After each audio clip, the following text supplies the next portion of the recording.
কিভাবে নেট রানের হিসাব করা হয়?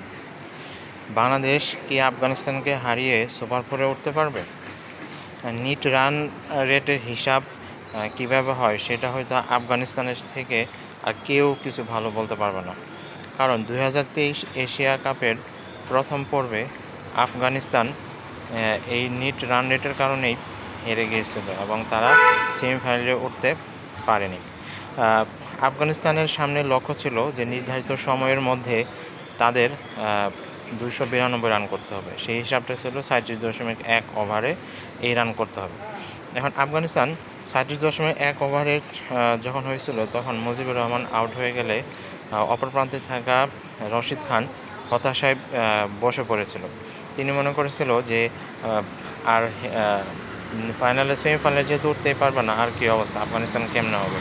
কিন্তু তারপরেও আফগানিস্তানের সেমিফাইনালে ওঠার সম্ভাবনা ছিল যদি তারা 37.2 ওভারে 293 রান বা 37.3 ওভারে 294, 37.4 ওভারে 294, 37.5 ওভারে 295 এবং 38 ওভারে 296 রান করতে পারত।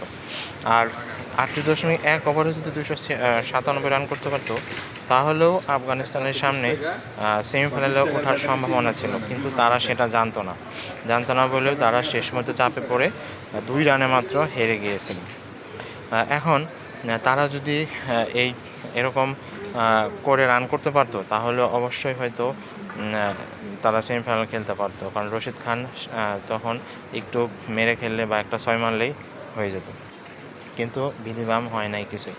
এখন বাংলাদেশের আজকে আফগানিস্তানের সাথে খেলা, বাংলাদেশকে আফগানিস্তানের সাথে আফগানিস্তানকে হারিয়ে সেমিফাইনালে আশা টিকিয়ে রাখতে পারবে?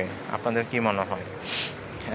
আর নেট রানটা কীভাবে হিসাব করে? নেট রানটা হিসাব করা হয় একটা দলে বা কোনো একটা টুর্নামেন্টে কোনো দল যদি যে মোট রান করে সেই মোট রানকে তাদের খেলার ওভার দিয়ে ভাগ করা হয়, সেখান থেকে বিপক্ষ দলের মোট রান এবং মোট ওভার দিয়ে ভাগ করে বাদ দেওয়া হয়।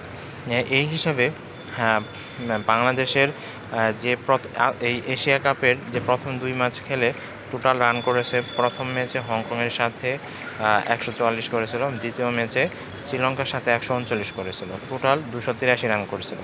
এটা কিভাবে বাংলাদেশের নেট রান এই দুই ম্যাচের মধ্যে ছিল সেটা ভিডিও ডেসক্রিপশন বক্সে আপনারা পেয়ে যাবেন এবং হিসাবটা দেওয়া থাকবে। এখন বাংলাদেশ যদি আজকে আফগানিস্তানকে হারাতে পারে তাহলে বাংলাদেশ অবশ্যই খেলার জন্য সেমিফাইনাল খেলার জন্য টিকে থাকবে এবং তারা এবং সেই পর্যন্ত তারা যদি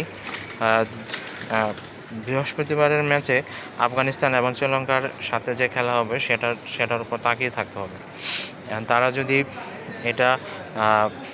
যদি আফগানিস্তান শ্রীলঙ্কার কাছে হেরে যায় তাহলেই বাংলাদেশ একমাত্র সরাসরি খেলতে হবে। আর আজকে যদি বাংলাদেশ আফগানিস্তানের সাথে হেরে যায় তাহলে তারা এই এশিয়া কাপ থেকে বিদায় নেবে এবং তারা আর এশিয়া কাপ থেকে সেমিফাইনালে খেলতে পারবে না। এখন দেখা যাক কি হয়। অনেক যদি কিন্তু পরও বাংলাদেশের এই সেমিফাইনালে খেলার সম্ভাবনা রয়েছে। এই বাংলাদেশ যদি আজকে আফগানিস্তানকে হারাতে পারে তাহলে বাংলাদেশ সেমিফাইনালে খেলার আশা দিয়ে থাকবে। আর যদি না পারে তাহলে কখনোই তারা এশিয়া কাপের এইবার সেমিফাইনালে যেতে পারবে না। আর বাংলাদেশ আজকে জিতলেও আগামী পরশু বৃহস্পতিবারের ম্যাচে বাংলাদেশকে তাকিয়ে থাকতে হবে শ্রীলঙ্কা এবং আফগানিস্তানের সাথে। সেই ম্যাচ যদি বৃষ্টিতে ভেসে যায় তাহলে বাংলাদেশের সম্ভাবনা অনেক কম থাকবে, কারণ বাংলাদেশের নেট রান রেট অনেক কম। এটা নিয়ে যদি বাংলাদেশ আজকে যদি বৃষ্টিতে পণ্ড হয়ে যায় তাহলেও কখনো সম্ভব হবে না, কারণ আফগানিস্তানের নেট রান রেট অনেক বেশি। এখন দেখা যাক বাংলাদেশের খেলায় আজকে কি হয়, সেটা এখন দেখার বিষয়।